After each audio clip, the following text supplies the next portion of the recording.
Scientists from the University of Arizona, the University of Tennessee and the Nanjing Agricultural University have found a dominant genetic mutation that makes cotton bollworms, one of the world's most destructive crop pests, resistant to genetically engineered cotton.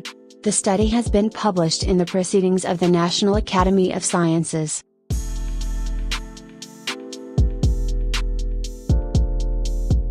The European Parliament's Trade Committee recently recommended approving the European Union's Economic Partnership Agreement with Japan that will eventually remove almost all tariffs on goods.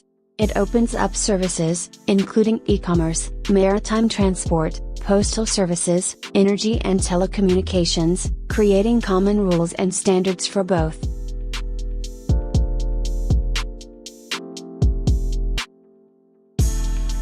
China's government-owned Guangdong Silk-Tex Group, world's largest silk producer, recently announced plans to set up base in Nairobi after top company officials led by Chairman Kaihuiki met Kenyan President Uhuru Kenyatta in Shanghai. The company will establish a silk processing factory at the export processing zone in Athi River and a silk farm.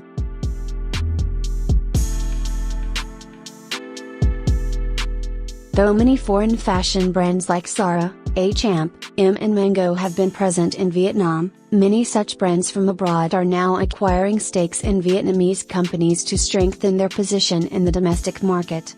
Japan's Uniqlo recently acquired a 35% stake in Vietnamese firm Mulls and will open its first store in Ho Chi Minh City next year.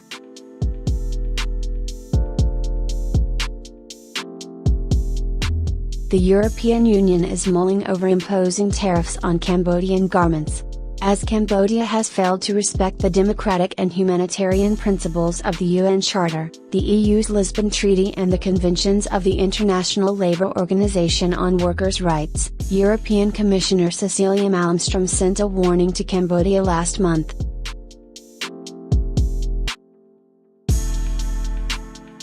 British luxury brands are exploring the US market to forge new and stronger ties, keeping in eye the uncertainties associated with exporting to Europe after Brexit.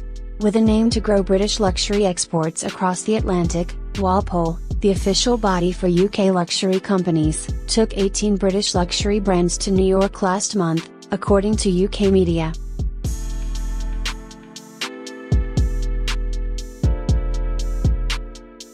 The Environmental Audit Committee in the United Kingdom has called on 5 leading online-only fashion retailers to offer evidence as part of its inquiry into sustainability of the fashion industry. In letters written to Amazon, ASOS, Boohoo, Pretty Little Thing, and Misguided, the committee chair asked some of them to give evidence in Parliament.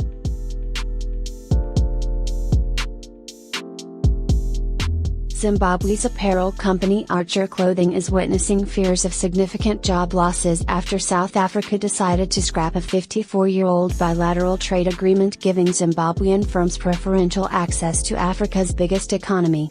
Pretoria gave Harare 12 months' notice in November last year of its intention to terminate the 1964 Pact.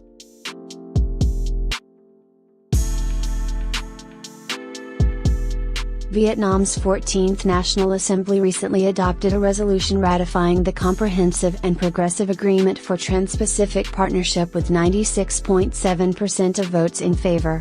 The 6th session of the National Assembly is underway now. The resolution features 4 articles, including regulations on supervising the implementation process.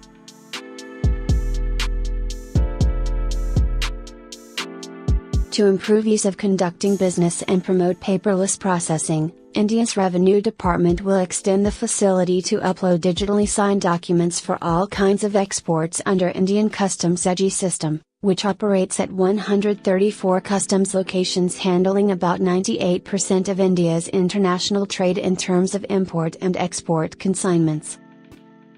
Don't forget to subscribe Fibre2Fashion and hit the bell icon for latest updates.